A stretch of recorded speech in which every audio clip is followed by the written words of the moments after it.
నా దగ్గరకొచ్చే కొంతమంది గర్ల్స్‌కి పీరియడ్స్ టైమ్‌లో ఎక్సర్‌సైజెస్ చేయొచ్చా? చేయకూడదా? అనే డౌట్స్ ఉన్నాయి. Hi everyone. I'm doctor G. Shweta Reddy, consultant ఆబ్స్ట్రిషియన్ and gynaecologist working in my health hospital Tarnaka. మన బాడీ అనేది ఒక నెలలో 4 ఫేజెస్‌గా చేంజ్ అవుతూ ఉంటుంది.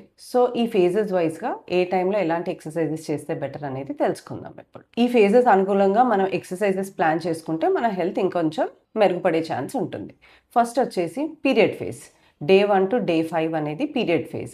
ఈ ఫేజ్‌లో వుమెన్‌కి పెయిన్ కానీ, ఫటిగ్ గానీ ఇలాంటివి ఎక్స్‌పీరియన్స్ చేస్తూ ఉంటారు.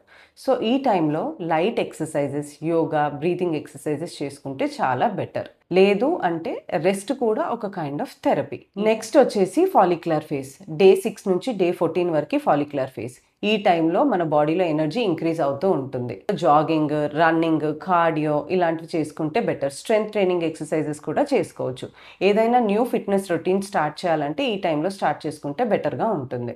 నెక్స్ట్ వచ్చేసి ఓవ్యులేషన్ ఫేజ్ అరౌండ్ డే 14. ఈ టైంలో మన బాడీలో ఎనర్జీ చాలా ఎక్కువగా ఉంటుంది.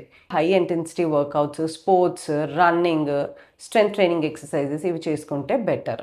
నెక్స్ట్ వచ్చేసి ల్యూటియల్ ఫేజ్. డే 15 నుంచి డే 28 వరకు ల్యూటియల్ ఫేజ్.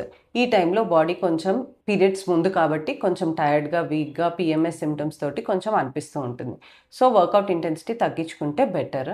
ఈ టైంలో ఏం చేయొచ్చు? మోడరేట్ ఎక్సర్సైజ్, యోగా, పిలాటిస్ ఇలాంటివి చేసుకుంటే better. Key tips for all girls: move at least 30 minutes a day, stay well hydrated, listen to your body, and consult your doctor if pain persists.